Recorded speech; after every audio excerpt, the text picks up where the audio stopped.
Muito bem, vamos iniciar então, mais uma vez, o nosso encontro de estudos para o Livro dos Médiuns dessa noite. Hoje é dia 25 de março de 2026, uma quarta-feira, são 20 horas e 1 minuto na cidade de Jaú, e nós estamos transmitindo o nosso encontro de estudos em nome e em homenagem à Associação Jauense de Estudos Espíritas, e estamos localizados na cidade de Jaú, estado de São Paulo, Brasil. Eu queria iniciar os nossos estudos de hoje com a resposta ao nosso companheiro Celso, que pediu para mim onde é que estava localizado na obra de Kardec aquela afirmação que eu fiz, onde o espírito aprende em horas aquilo. Eu que cito dessa forma, mas na realidade está um pouco diferente lá na obra dos espíritos. Em horas aquilo que ele leva anos para aprender aqui na Terra. Então, esta pergunta e esta resposta com esta afirmação está na questão 898 do Livro dos Espíritos. A virtude e os vícios, é o item 1, questão de número 898. A pergunta é a seguinte: desde que a vida corpórea é apenas uma efêmera passagem por este mundo e que nosso futuro deve ser a nossa principal preocupação, é útil esforçar-nos por adquirir conhecimentos científicos que se referem somente às coisas e necessidades materiais? Essa é a pergunta de Kardec. A resposta dos espíritos superiores a Kardec em relação a essa pergunta é a seguinte: sem dúvida. Primeiro, isso vos torna capazes de aliviar os vossos irmãos. Depois, vosso espírito se elevará mais depressa se houver progredido intelectualmente. No intervalo das encarnações, aprendereis em 1 hora, eu falo em horas, ele aqui fala em 1 hora, aquilo que na Terra demandaria anos. Em 1 hora você aprende, você faz uma faculdade, né? Assim, trocando o assunto mais objetivamente, né? Em 1 hora você faz uma faculdade lá, seja lá do que for, né? Nenhum conhecimento é inútil, todos contribuem mais ou menos para o adiantamento, porque o espírito perfeito deve saber tudo, e devendo o progresso realizar-se em todos os sentidos, todas as ideias adquiridas ajudam o desenvolvimento do espírito. Muitas vezes o que pode surgir de pergunta a esse respeito é como é que o espírito consegue aprender em 1 hora aquilo que o encarnado demanda anos para aprender aqui. É o constrangimento que o corpo causa sobre o espírito. O corpo, ele constrange o espírito de tal forma que tolhe toda a sua liberdade, ou boa parte dela. Pois não, Alexandre? E aí o que você acabou de falar responde ao que eu iria te perguntar, porque como compreender, né, para nós aqui, réis mortais, como compreender aqui essa diferença de tempo, né?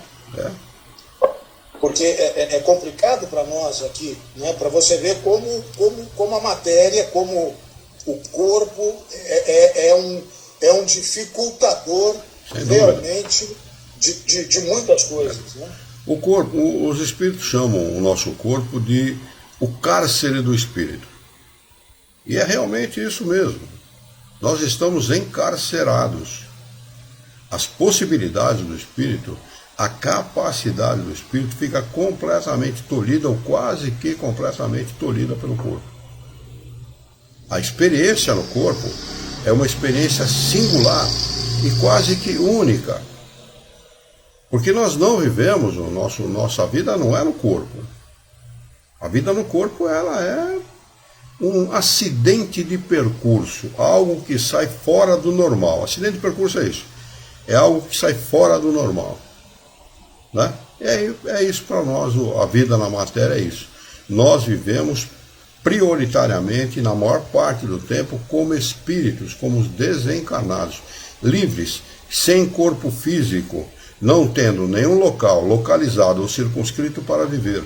Livres, vamos aonde queremos, aonde desejamos, aprendemos o que desejamos, ensinamos aqueles que dependem de nós. Enfim, o espírito tem outras possibilidades, outros recursos que nós nem imaginamos como encarnados. A verdade é essa. Então, eu fiz questão de trazer, porque o Celso fez esse questionamento, e eu acho que muita gente aí ficou se perguntando a esse respeito também, né?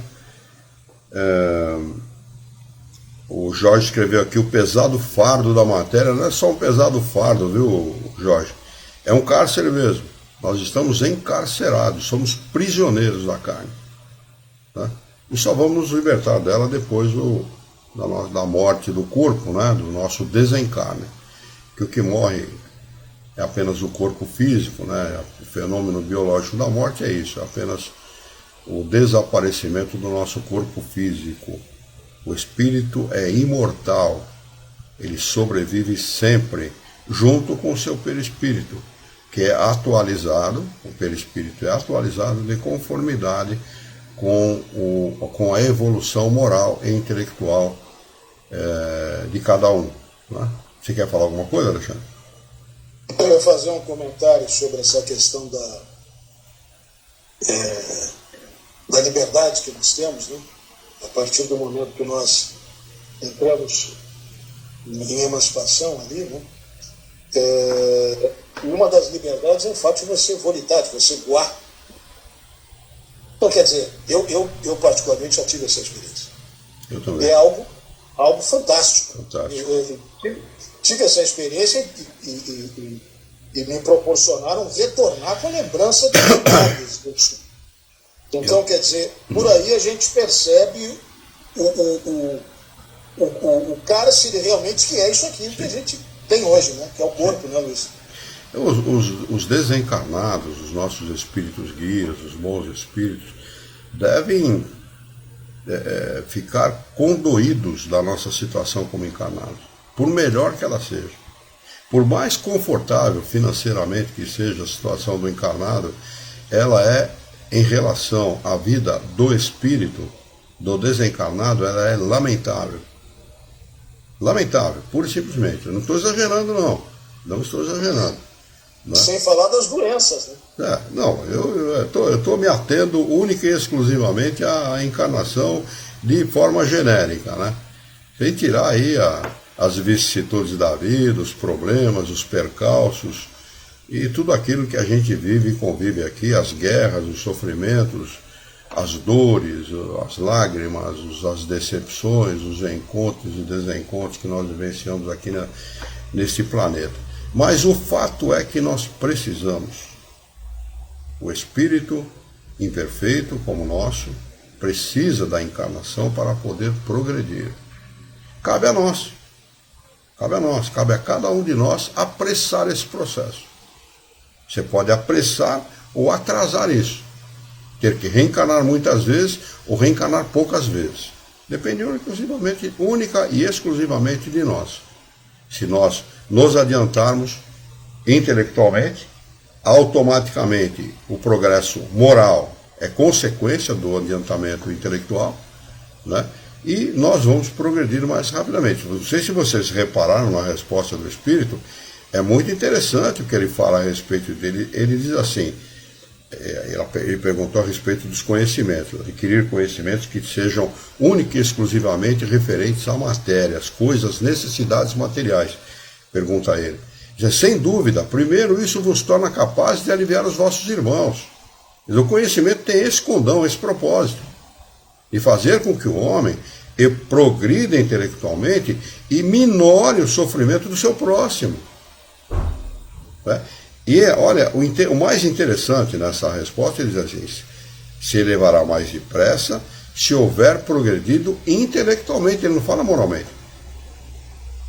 Porque o progresso intelectual, ele no nosso estado evolutivo, é mais importante que o progresso moral. Por quê? Porque o progresso intelectual é que leva à moralidade. A compreensão, o espírito fazer o discernimento entre aquilo que é certo e aquilo que é errado. É só a intelectualidade que é capaz de fazer isso. Né? A Janaína está conosco também, lá pelo YouTube. Obrigado, viu, Janaína, pela sua presença. Um grande abraço a você, é um prazer enorme. E o Jorge está lá pelo Facebook conosco, fazendo também acompanhando os nossos estudos essa noite. Bom, feito essa introdução, que eu reputo importante em função do questionamento que fez o Celso, eu mandei essa mensagem para ele, indicando o local onde ele poderia encontrar as respostas, porque quando as pessoas fazem uma pergunta para a gente não pode deixar sem resposta. Aqui fazemos afirmações baseadas única e exclusivamente na obra dos Espíritos Superiores. Única e exclusivamente. Nada fora disso. Se eu não souber fazer uma afirmação, eu digo, olha, é pensamento próprio, pensamento pessoal, não tem nada a ver com os Espíritos Superiores. Se é opinião pessoal. Agora, quando é coisa dos Espíritos, eu sei que é, porque eu já li, já estudei, eu sei que é. Eu só naquele momento eu não sabia dizer onde estava localizada essa afirmação. E eu até estava afirmando errado, eu falava em horas, e não é em horas, é em 1 hora. É muito menos que em horas. Quer dizer, em horas você faz, em 2 horas, 2 faculdades, 2 universidades em 2 horas, né? E no tempo de 2 horas aqui da Terra, porque o tempo lá realmente não é contado como o nosso aqui. Mas vamos lá. Nós estávamos estudando a mensagem de Erasto a respeito da mediunidade nos animais. Estávamos lá no parágrafo costuma-se dizer, né? Se vocês estão lembrados, eu peço que vocês abram o livro dos médiuns e acompanhem, porque vale a pena a gente estudar essa mensagem de Erasto a respeito da mediunidade dos animais. Ele segue dizendo o seguinte: costuma-se dizer, os espíritos mediunizam e fazem mover a matéria inerte, as cadeiras, as mesas, os pianos. Fazem mover sim, mas mediunizam? Não. Você não pode mediunizar a matéria. Não é possível. Quem mediuniza, quem fornece o material para que a mesa, o piano, a cadeira seja, vamos dizer assim, ganhe movimento, é o médium. É ele que fornece o fluido vital para que ela possa ganhar movimento. Então os espíritos, sem esse recurso, não podem fazer absolutamente nada. Não é? Porque ainda uma vez, sem médium, nenhum desses fenômenos se produz. Que há de extraordinário em fazermos que se mova, com a ajuda de um ou de muitos médiums, a matéria inerte, passiva, que justamente em razão de sua passividade, de sua inércia, está em condições de receber os movimentos e os impulsos que lhes desejamos dar? Para isso necessitamos de médiuns. É claro, mas não é necessário que o médium esteja presente ou consciente, porque podemos agir com os elementos que ele nos fornece. Fluido vital.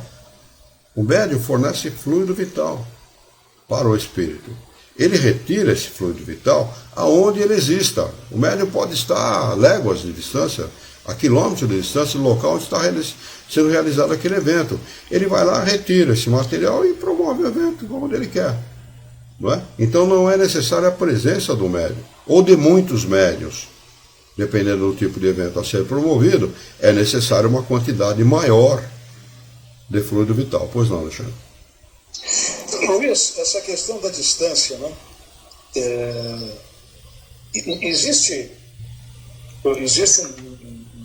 uma distância determinada? Você sabe como funciona isso? Não existe distância determinada. O espírito ele vai buscar onde é necessário. É claro que quanto mais perto, mais fácil, né? Mas ele vai buscar onde exista.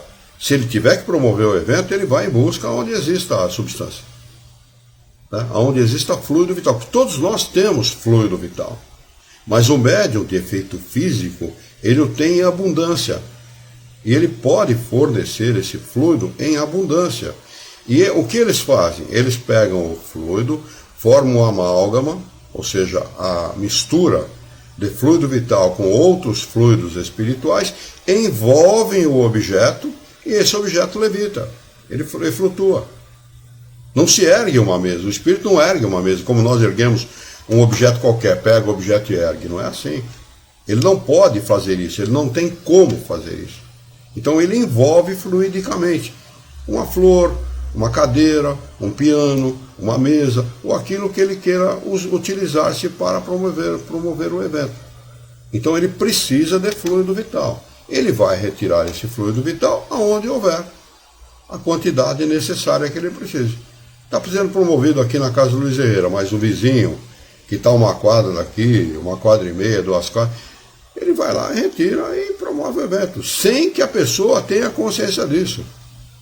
Sem que o médium tenha consciência disso. É como ele diz aqui, ó, vou ler novamente. Para isso necessitamos de médiums. É claro, mas não é necessário que o médium esteja presente ou consciente. Porque podemos agir com os elementos que ele nos fornece sem que ele o saiba, e longe dele. Ele não está precisando que distância. A diferença de distância para os espíritos e para nós é completamente diferente. O espírito ele se locomove pela força do pensamento. Cada um de nós aqui, mentalize o local que você mais gosta. A casa da mamãe, do papai, de um parente amigo, de um parente querido. Imagine, pum, você estaria lá. Assim, como eu estou falando. Eu não estou exagerando em nada. É assim que funciona para os espíritos. Por isso que eles parecem estarem em muitos lugares ao mesmo tempo. Essa é a impressão. Mais uma comprovação do cárcere, né? Sim, mais uma prova. Mais uma prova de que estamos num cárcere. De que o encarnado está num cárcere. Embora determinados espíritos, pela elevação moral e intelectual que têm, espíritos muito adiantados que encarnam, têm o poder de bilocação. Frei Antônio de Santana Galvão, Antônio de Pádua e outros têm o poder da bilocação, devido à sua capacidade, ao seu progresso espiritual. Estão encarnados. Né? Nós, pela nossa falta de evolução, não temos essa condição, mas talvez no futuro teremos. Como encarnados, eu estou falando. Né? Mas os espíritos, eles os têm com facilidade. Né? Eles seguem. Nosso envoltório fluídico, mais imponderável e mais sutil, que o mais sutil e imponderável de vossos gases, você imagina, compara lá qualquer gás nosso, por mais sutil e imponderável que ele seja, não chega nem perto da sutilidade e da imponderabilidade dos espíritos. Imaginem vocês. Né? Por isso que eles se deslocam com uma facilidade muito grande, têm uma facilidade muito grande de raciocínio, de pensamento, aprendem rapidamente as coisas. Por causa disso. Né? Unindo-se, olha, o que eles falam, o que eu falei anteriormente, ele está falando aqui, unindo-se, casando-se, combinando-se com o envoltório fluídico mais animalizado do médium, e cuja propriedade de expansão e de penetrabilidade escapa aos vossos sentidos grosseiros e é quase inexplicável para vós. Permite-nos movimentar os móveis e até mesmo quebrá-los em aposentos vazios.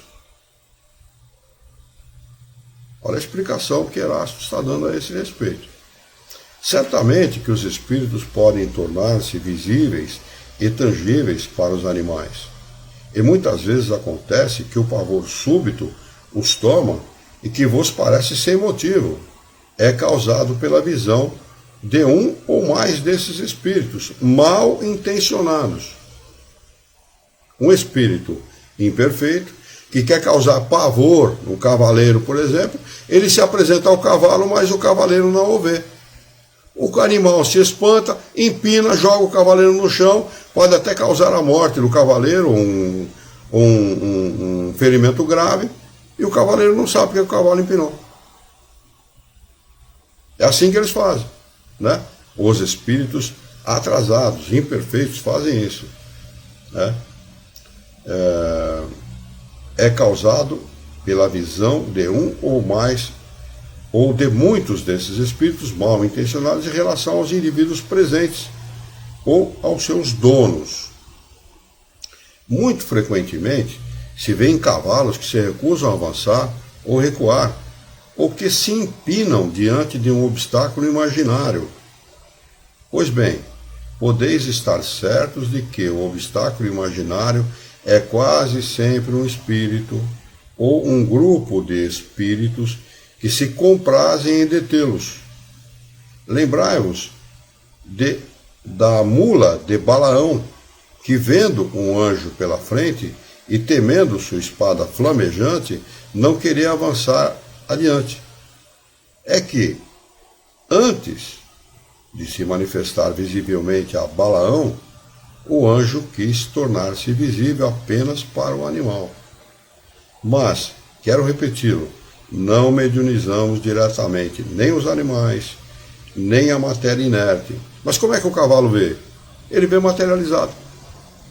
Ele vê como nós vemos, uma matéria qualquer. Computador, um copo, uma parede, qualquer coisa. O cavalo não tem, ele não tem vidência, nem clarividência. Clarividência não é vidência, lembre-se disso. Né? Então, o animal, ele vê o espírito materializado. E eles, como eles podem regular a ponderabilidade da visão que ele vai proporcionar quando ele se materializa, ele fica visível apenas para o animal e não para o cavaleiro. E não para o dono daquele animal. Isso vale também para os cachorros? Vale para qualquer animal. Não é que o animal, de vez em quando, o cachorro fica olhando para um determinado ponto, sem que ninguém saiba porque ele está olhando? Mas está olhando para quê? Um ponto qualquer vazio. Né? Isso acontece com crianças também, em tenra idade. Começa a olhar para um determinado local e tal. Né? E muitas vezes não se sabe por que ele está olhando. Por que a criança está olhando. Daqui a pouco, ó, mamãe, olha lá a vovó, olha lá o vovô. Vovó é a vovó desencarnada muitas vezes. E ninguém está vendo nada, e a criança está vendo. Né? Isso acontece muito, é muito comum. Atribui-se isso a tantas outras coisas. Olha, um casal foi no centro espírita uma vez, depois passou a frequentar o centro espírita e tal. Falou que a psicóloga disse que o bebê deles, uma criança de 2, 3 anos de idade, estava tendo terror noturno. Vieram falar para mim, eu falei, que terror noturno, coisa nenhuma, não fiquem assustados, não fiquem preocupados. O que acontece é que ele entra em contato com os espíritos. Como ele não sabe definir o que acontece, ele não sabe se expressar, e pode acontecer que ele está defendendo um parente, a mãe, o pai, no sonho, ele acorda apavorado. Ele acorda sem saber muito bem o que está acontecendo. E como ele não consegue expressar, a mãe e o pai ficam sem saber o que está acontecendo.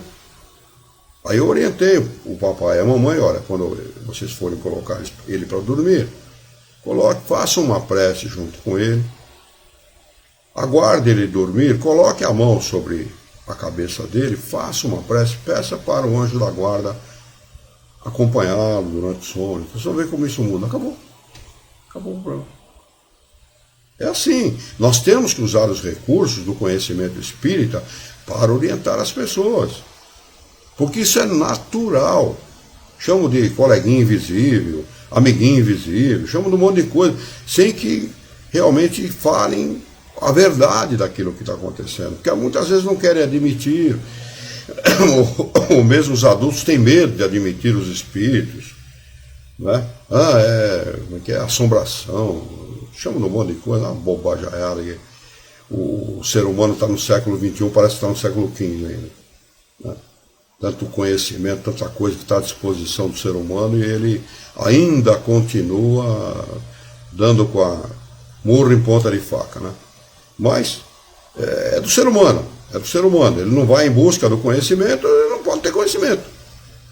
Né? Por isso que Jesus, muito apropriadamente, a gente sempre repete isso, para lembrar o que Jesus estava ensinando. Jesus não era um visionário que estava dormindo, daqui a pouco, meus irmãos, façam isso. Não é assim, não. Ele conversava com os seus seguidores da mesma maneira que nós estamos conversando aqui, sobre as coisas espirituais. e conversando com os seus seguidores, disse assim: olha, conheça a verdade. Isso que eu estou falando para vocês é a verdade. Os espíritos são imortais. Vocês são espíritos imortais. Vocês têm o progresso pela frente para realizar. Apeguem-se às coisas espirituais. Não se liguem única e exclusivamente às coisas materiais. Valorize as coisas materiais, mas no seu justo valor. Não mais do que isso. Não se apegue àquilo que a traça rói, aquilo que a ferrugem consome, aquilo que o ladrão rouba. É disso que Jesus falava. É claro que falava numa linguagem para semi-selvagens, para crianças espirituais, né? Mas falava exatamente a mesma coisa que nós estamos conversando aqui. Exatamente a mesma coisa. Jesus era um ser comum como nós, filhos de Deus da mesma maneira, não era Deus não. Essa bobajaiada aí que a igreja prega, que Jesus era Deus. Certo? Deus Pai, Deus Filho e Espírito Santo. Tem 3 deuses dentro da igreja católica. Brincadeira, palhaçada. Estamos no século XXI, para com isso, pô. Deus é Deus. Inteligência suprema do universo, criador de todas as coisas, fonte fecunda e infinita de todas as coisas. Deus, ponto. O resto é tudo criação dele. Jesus é criação dele também. É claro que um espírito puro, muito mais elevado que nós e tal, está em outra fase, em outro estágio e tal, mas ele começou como nós, da mesma forma. Quando ele encarnou aqui, fazia cocô e xixi igual a gente. Não tem diferença nenhuma. Esse negócio de corpo fluídico, isso é bobageira desses novidadeiros que tem dentro da doutrina espírita. Uma bobageira enorme. Jesus era um cara comum como todos nós, que agia como todo ser encarnado. Todas necessidades fisiológicas, dormia, tinha necessidade do sono, como todos nós. É claro que havia diferença entre o corpo perispiritual de Jesus e o nosso, é claro. E mesmo o corpo material e o nosso, é claro. Um espírito puro não vai formar o seu corpo perispiritual e o seu corpo físico da mesma maneira que um espírito imperfeito como nós. Evidentemente, é claro, uma questão de lógica. Mas não que ele fosse diferente em todos os aspectos.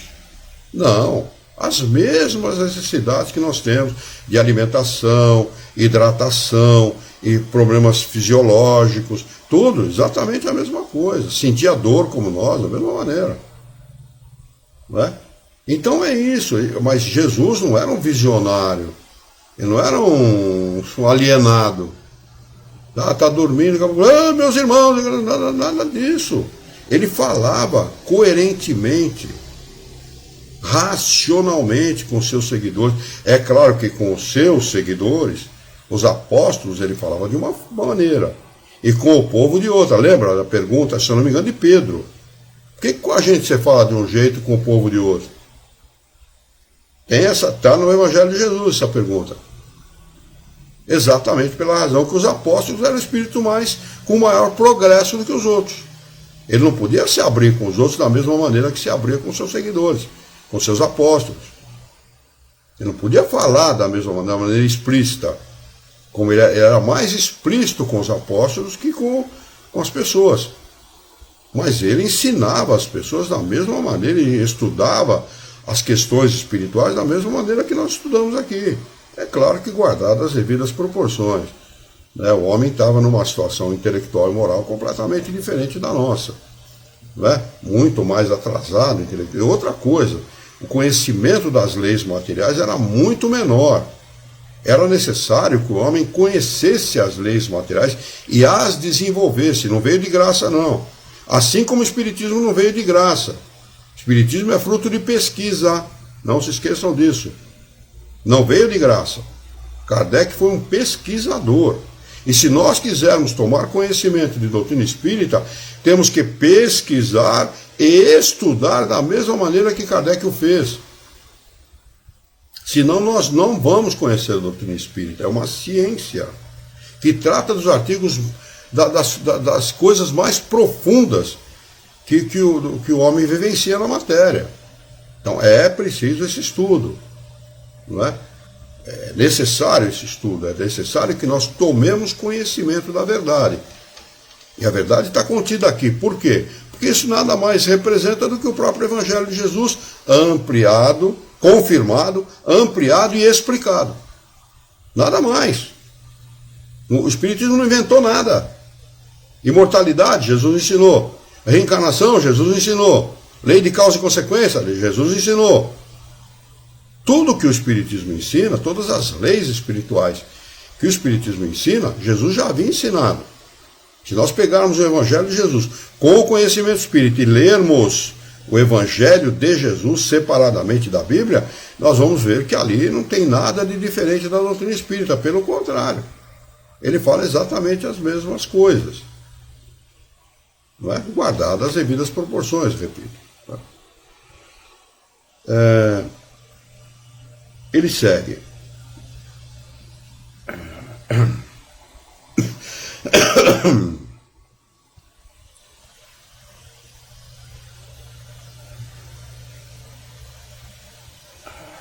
Pois bem, podeis estar certos de que o obstáculo imaginário é quase sempre um espírito ou um grupo de espíritos que se comprazem em detê-los. Lembrai-vos, já li a respeito de Balaão, né?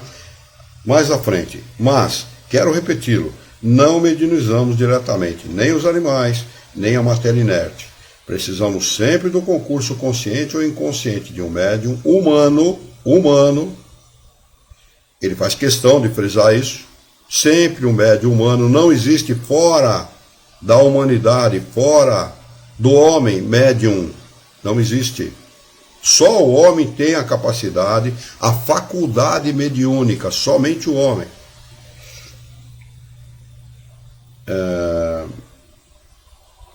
Humano, porque necessitamos da união dos fluidos, um médium humano, dos fluidos similares, que não encontramos nos animais nem na matéria bruta. O fluido animal, dos animais, é diferente do fluido do ser encarnado, do humano, do homem. É diferente. Não tem similitude para os espíritos, para que eles possam compor esse amálgama que eu falei, essa mistura, para poder mediunizar alguma coisa ou alguém. Ou um ser inerte, um objeto qualquer. Tá?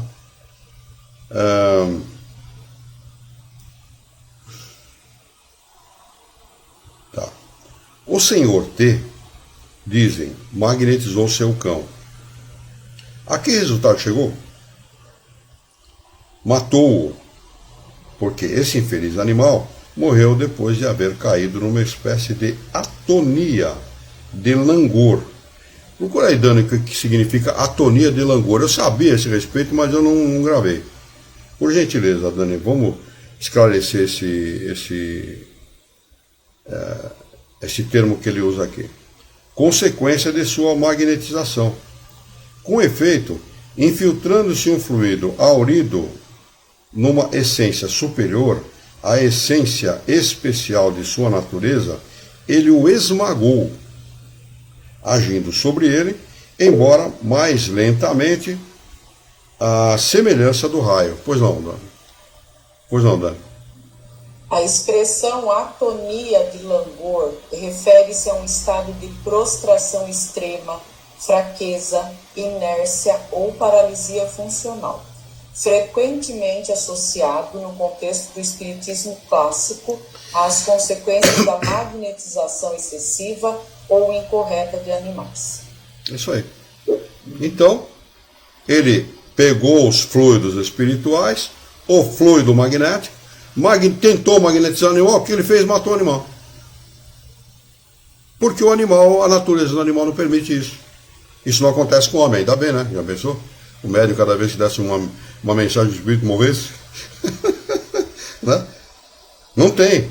Tem que ser o homem. O homem é o único detentor da faculdade mediúnica. Único. Né? E único capaz de ser mediunizado pelos espíritos, pelos desencarnados. Assim, não havendo nenhuma possibilidade de assimilação entre o nosso perispírito e o envoltório fluídico dos animais, propriamente ditos, nós os esmagaríamos imediatamente ao mediunizá-los. Não tem como. Nem deve ser permitido pelo Criador, porque vai matar o animalzinho a troco de quê? Só para dizer que ele não pode ser mediunizado? Isso estabelecido, reconheço perfeitamente a existência de aptidões diversas entre os animais. E tem mesmo. Eles demonstram vontade, decisão num sentido ou em outro, mas sempre limitado à sua natureza.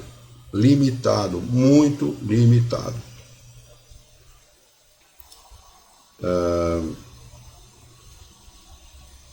Existência de aptidões diversas entre os animais, que certos sentimentos, certas paixões idênticas às paixões e sentimentos humanos se desenvolvem neles.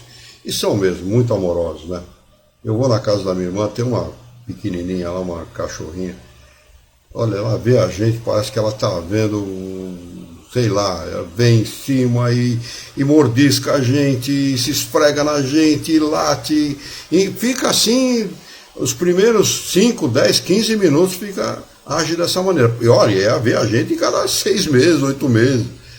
Né? Diz que o animal não tem memória. Não tem o caramba que não tem. O cachorro tem memória e muita memória. Não é pouco não, porque ela me reconhece e reconhece a Yara. Os dois ela reconhece. Né? Então, eles demonstram esse carinho, esse afeto. Né? O cachorro demonstra isso claramente, né, em relação ao seu dono. A fidelidade, a amorosidade deles com quem trata deles, com quem cuida deles. Né? Especialmente o cachorro, que é um comensal do homem desde há 3.000 anos ou mais. Né?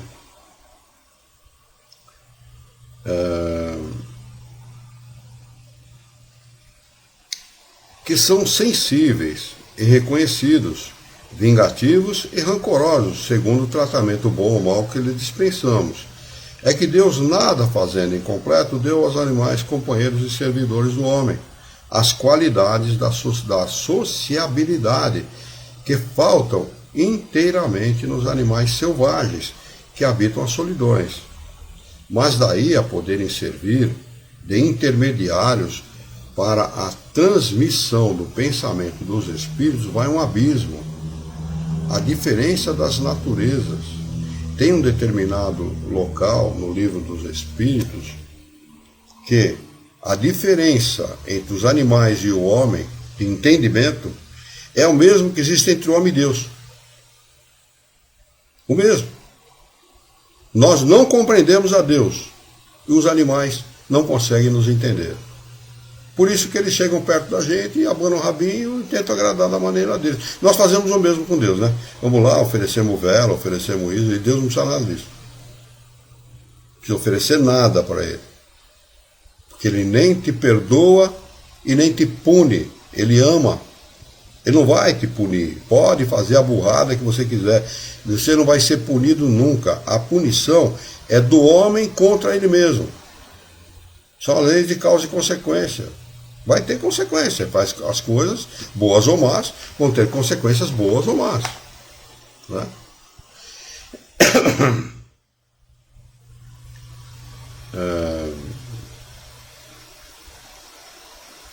É com o auxílio dos seus próprios materiais que o médium traduz o nosso pensamento em linguagem vulgar.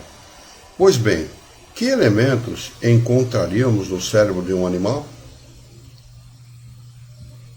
Haveria ali palavras, letras, alguns sinais semelhantes aos que encontramos no homem, mesmo o mais ignorante?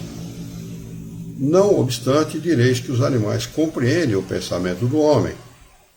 Chegam mesmo a adivinhá-lo. Sim, os animais amestrados compreendem certos pensamentos, mas acaso já ouvistes reproduzindo-os? Ouvistes reproduzi-los? Não. Concluí, pois, que os animais não podem servir-nos de intérpretes. Para resumir, os fundamentos mediúnicos não podem produzir-se sem o concurso consciente ou inconsciente dos médiuns, e é somente entre os encarnados. Entre os encarnados, desencarnados não tem mediunidade. Já falei aqui, repito, porque tem os novidadeiros aí que querem criar as baboseiras que eles criam aí, né? São os espírita trans, né? é um católico que se sente espírita, né? Espírita trans, tá cheio por aí. É um gênero, né? Espírita trans é bom, né? Tem que considerar que deve ter vários gêneros aí de espíritas trans.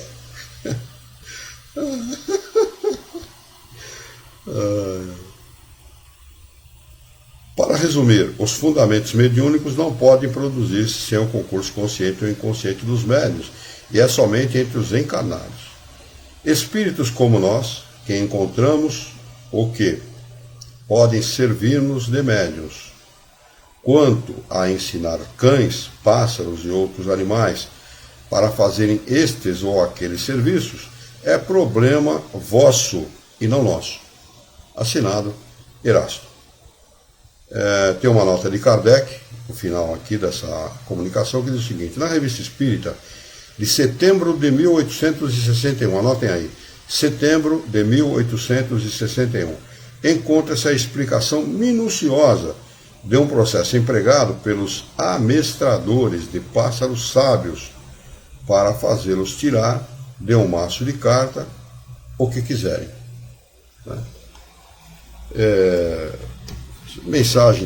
Essa comunicação de Erasto é muito esclarecedora, né?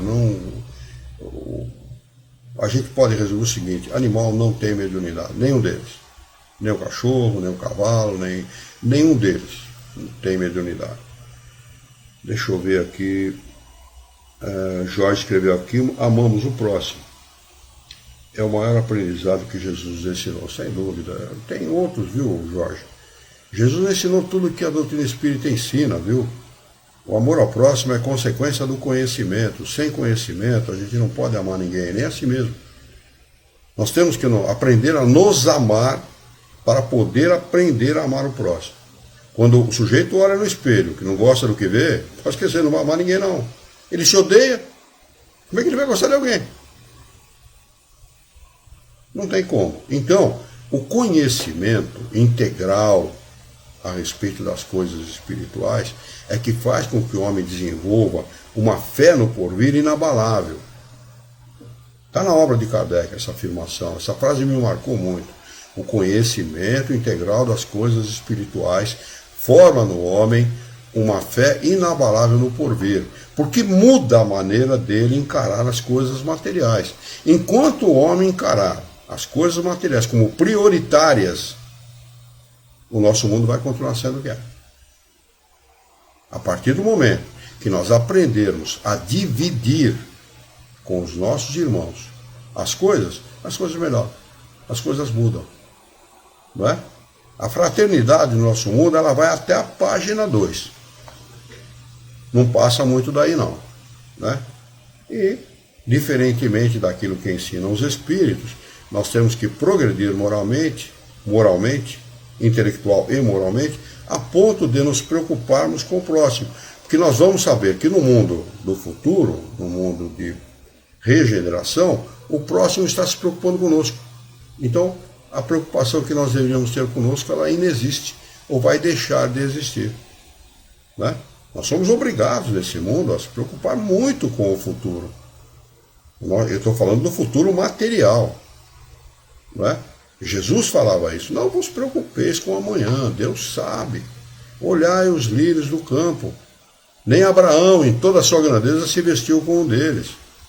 Olhai os pássaros, eles nem tecem nem fiam, e Deus os alimenta. Jesus ensinava tudo o que o Espiritismo ensina, viu? O Espiritismo, ele confirmou, ampliou e explicou tudo aquilo que Jesus falava resumidamente, para os homens da sua época. Ampliou esse conhecimento. Né? É exatamente isso. Muito bem. Nós vamos agora passar ao capítulo que eu reputo ser o mais importante capítulo deste livro, que é o capítulo 23, da obsessão. Então eu peço que vocês se detenham no conhecimento desse capítulo, porque é um capítulo que fala muito de perto as necessidades dos encarnados aqui na Terra e a influência dos espíritos sobre os encarnados. muito, muito de perto. Fala assim de forma clara, objetiva, nos ensinando o que é a obsessão, né? Ele vai tratar aqui de obsessão simples, fascinação, subjugação, causas da obsessão e meios de combatê-la. Então, ele vai dar aqui, vai estudar os tipos de obsessão e vai dar aqui as razões pelas quais nós somos obsediados pelos espíritos, pelos desencarnados, e o meio da gente combater este mal, que é uma provação aqui na Terra. É uma prova que os espíritos vivem aqui na Terra.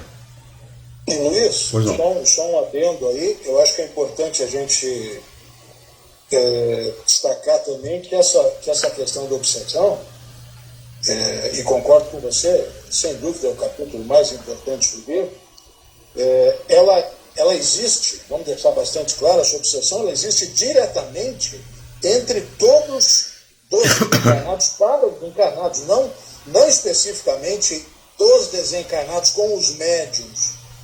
Né? Claro, a gente vai tratar disso, né? Da obsessão dos desencarnados sobre os médiuns, mas é importante citar também que é uma obsessão muito forte naqueles que também não são médiuns efetivos. Né? Em outras palavras, não é necessário ser médium para receber a influência dos espíritos. Exatamente. É assim que os espíritos se referem a isso. Não é, porque às vezes as pessoas pensam, não, eu não quero ser médium, isso aí é um problema, eu vou ter que lidar com os espíritos, e eu não quero lidar com esse tipo de coisa, como se fosse uma coisa, né?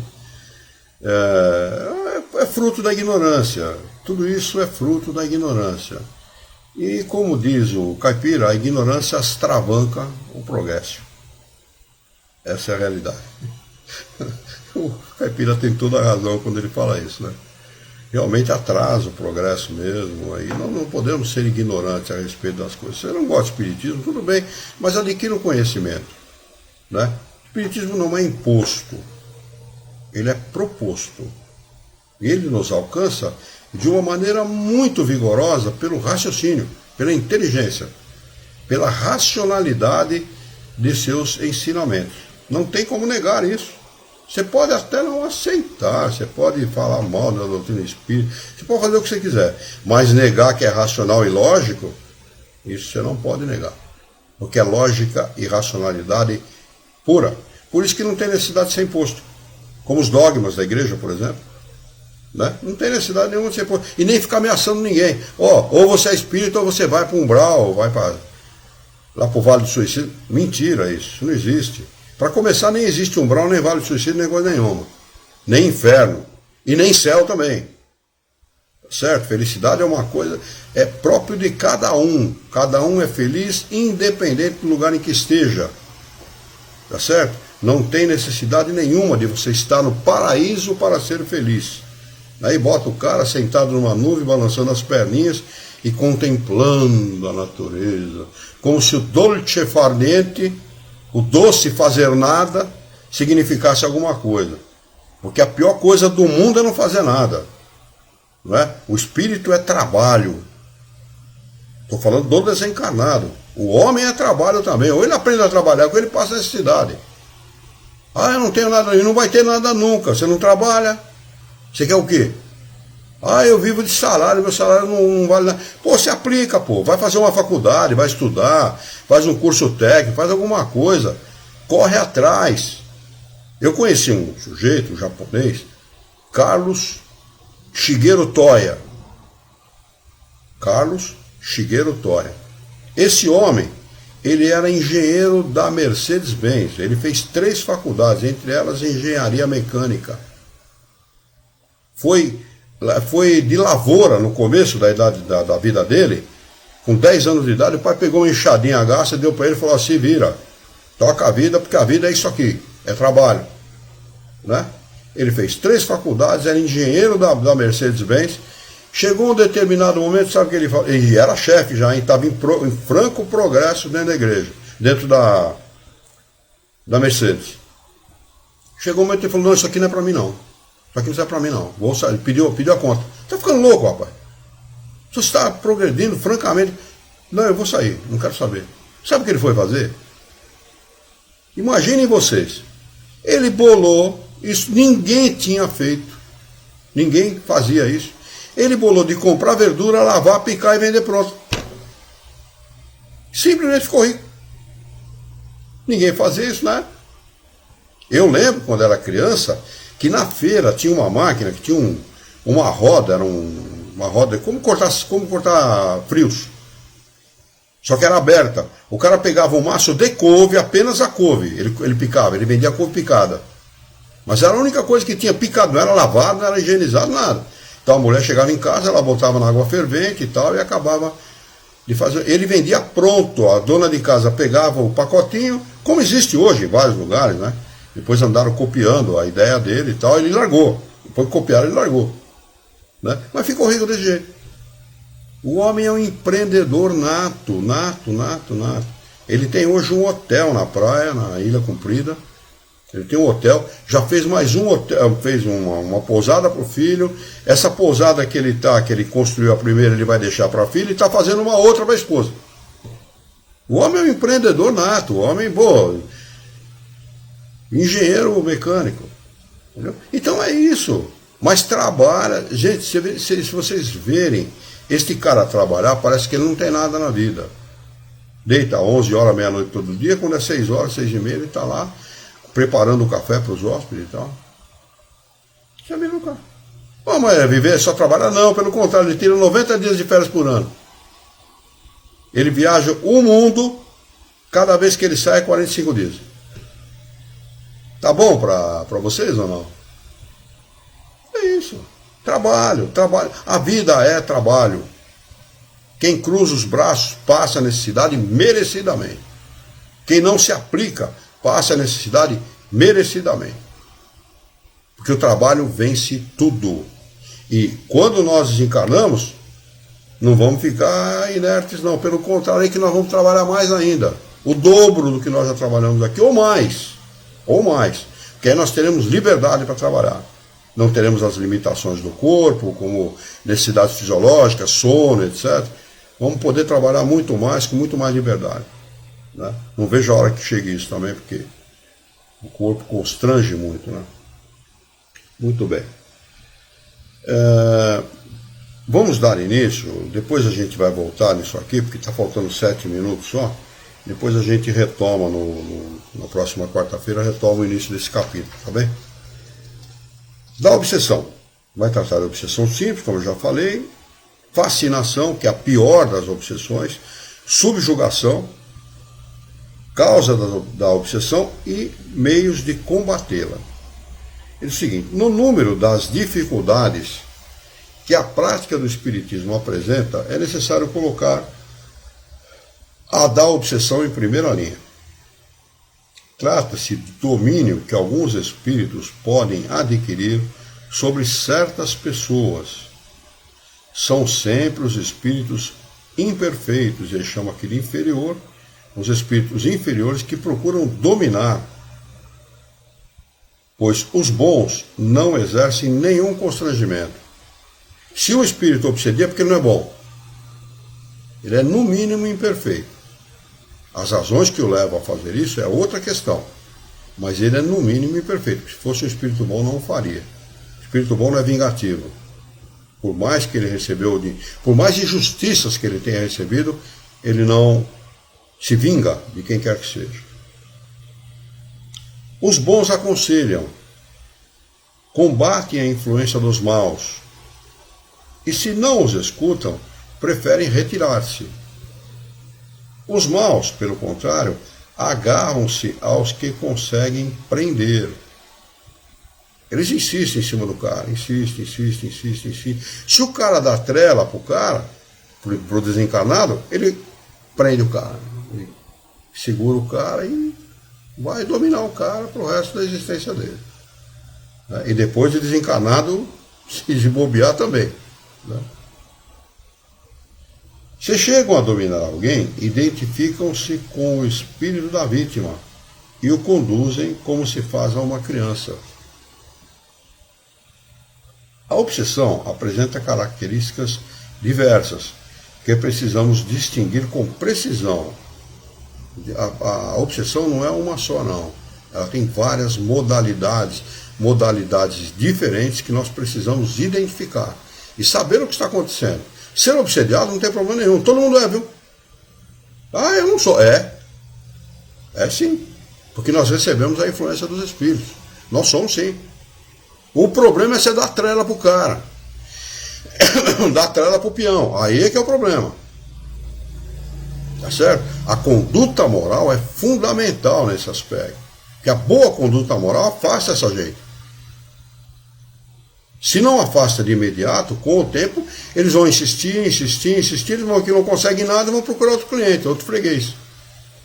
Tá certo? Mas a boa conduta moral é fundamental. Agora, se você tiver uma má conduta moral, meu amigo, a companhia é braba, hein? A companhia que você vai ter como desencarnado é braba, hein? É complicado. Vai te afundar, você está só com o beiço fora da lama e eles vão pisar na sua cabeça. Vai você afundar cada vez mais.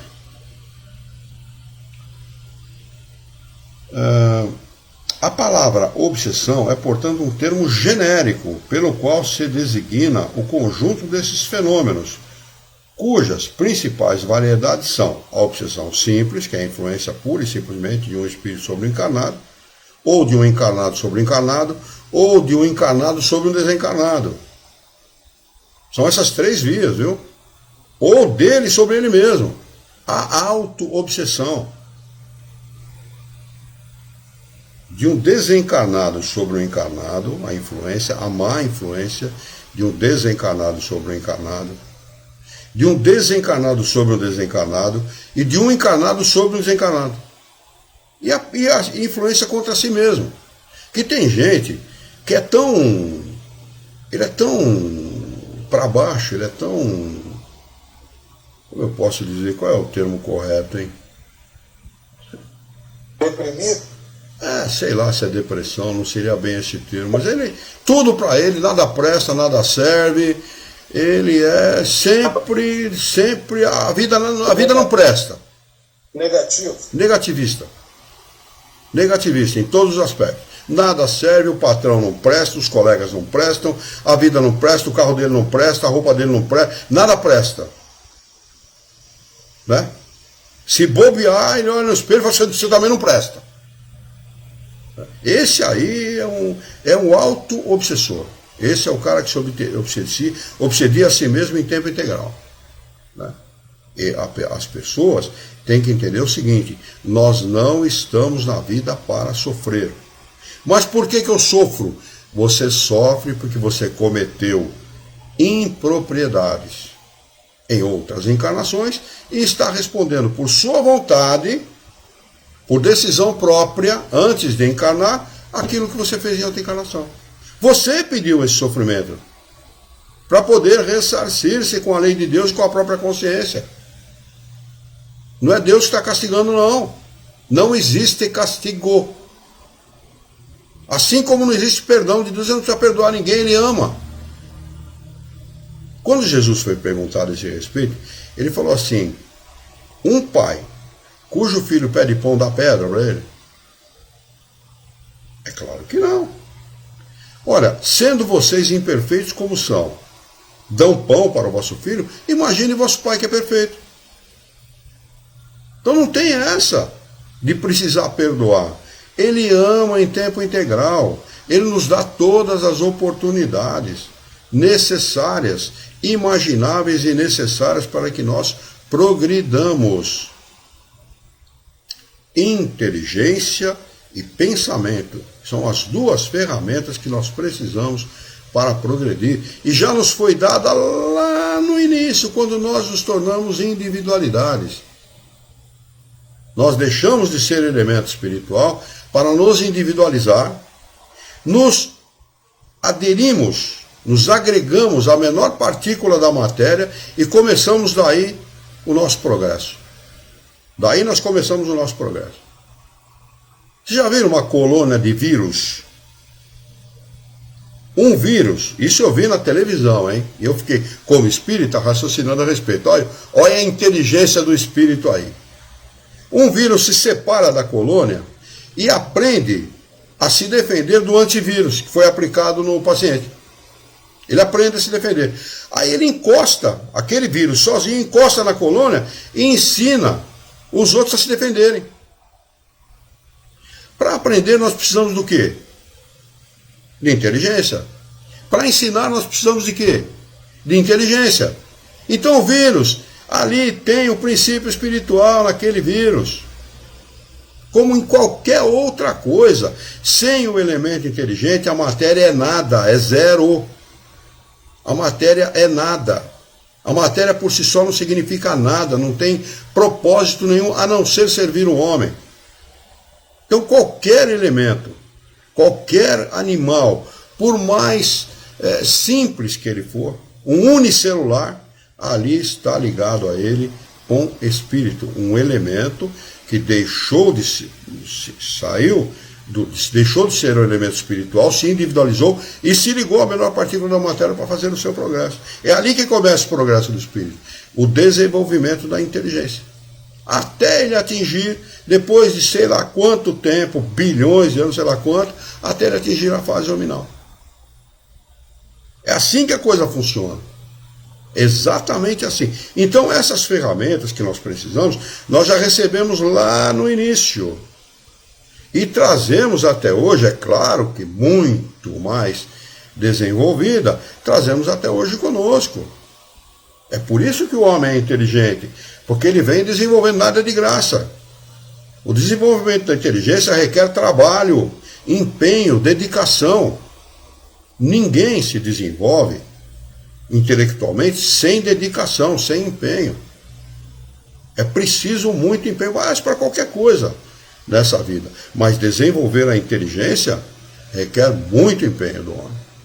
E quanto mais desenvolvido intelectualmente, mais ele vai ser desenvolvido moralmente. Estamos a 21 horas e 3 minutos. Eu vou parar aqui e nós vamos marcar o início do capítulo 23 para a próxima quarta-feira. O que vocês acham? Legal? Ótimo. Então anotem aí. Início do capítulo 23 da obsessão para a próxima quarta-feira. Deixa eu ver se alguém escreveu alguma coisa aqui. A Janaína não escreveu nada. O Jorge escreveu baixo astral. É baixo astral, esses caras que tá cheio de nego de baixo astral, né, Jorge? Tá cheio de nego que tá sempre de baixo astral, acho que Deus pune. Eu não sei o que eu tô fazendo aqui, não sei que mal eu fiz a Deus. Tá cheio de nego assim, né? Não tem conhecimento. É a ignorância que faz com que o homem erre, cometa equívocos. O erro não existe, né? A gente fala errar por força do hábito. Mas o erro não existe, é tudo experiência. O homem vivencia experiências. Né? Ele encarna justamente para isso, para vivenciar experiências. O acúmulo de experiências traz o conhecimento. E o conhecimento traz o progresso.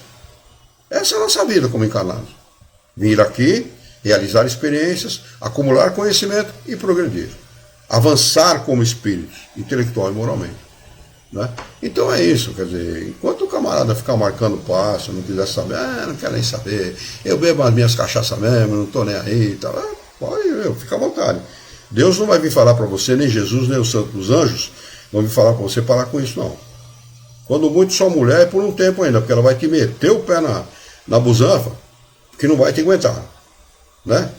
É o que vai acontecer, às vezes perde mulher, perde filho, perde todo mundo, vai parar num asilo, fala, pô, eu sou infeliz, eu não tenho ninguém olha por mim, mas não vai ter mesmo, olha o que você fez durante a sua vida, rapaz. Olha o que você fez, então precisamos pensar muito antes de cometer os excessos.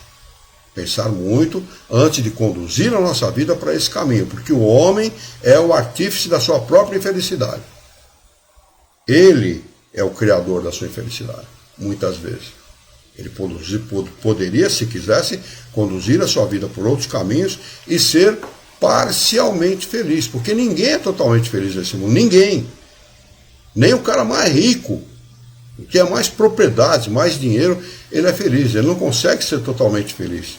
Como é que nós vamos conseguir ser totalmente felizes vendo uma criança passar fome, ser estuprada por um outro adulto?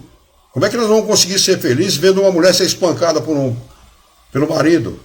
Ou coisas do gênero, vendo guerra, sofrimento desses nossos irmãos iranianos que estão passando a consequência, sofrendo a consequência dos seus dirigentes, do ato dos seus dirigentes. Como é que nós podemos ser felizes? Não tem, a felicidade não é integral no nosso mundo. E nem vai ser nunca. Enquanto o homem viver como ele está vivendo, não vai ser integral nunca. Chegará um momento, e isso está prometido pelos Espíritos, que o nosso mundo vai deixar de ser um mundo onde o mal vence o bem, um mundo de expiação e provas, para ser um mundo onde o bem vence o mal, que é o mundo de regeneração. Vai chegar esse momento, mas depende dos nossos esforços pessoais, particulares e coletivos, para que a coisa avance com mais celeridade, com mais rapidamente. Jesus esteve aqui há 2000 anos atrás. Dizem os Espíritos que por 100 anos perdurou o amor de Jesus entre nós. Os homens se davam ao holocausto felizes nas arenas romanas, cantando hinos. Olha o que foi o amor de Jesus entre nós. E hoje, um mata o outro, só dá o tiro só para ver o furo sair sangue, né?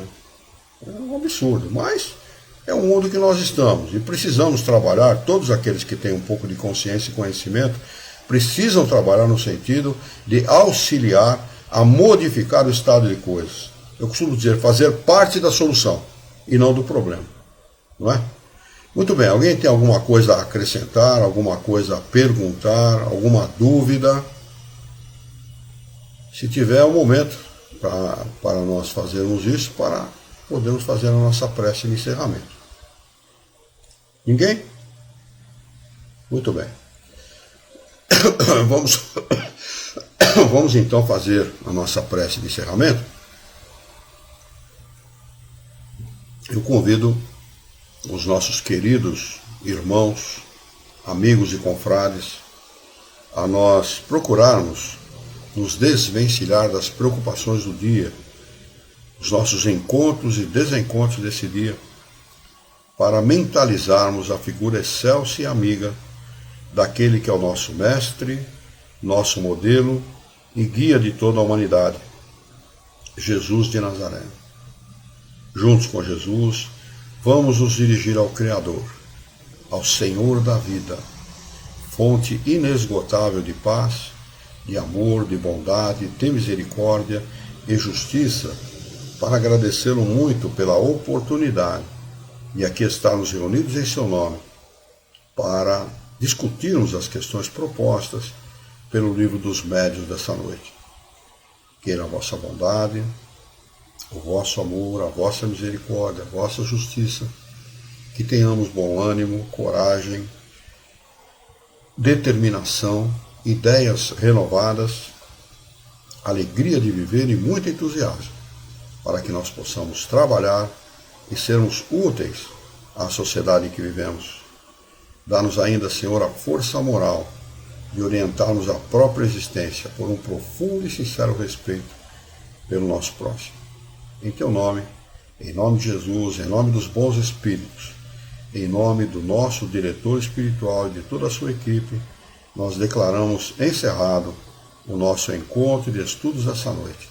E que assim seja.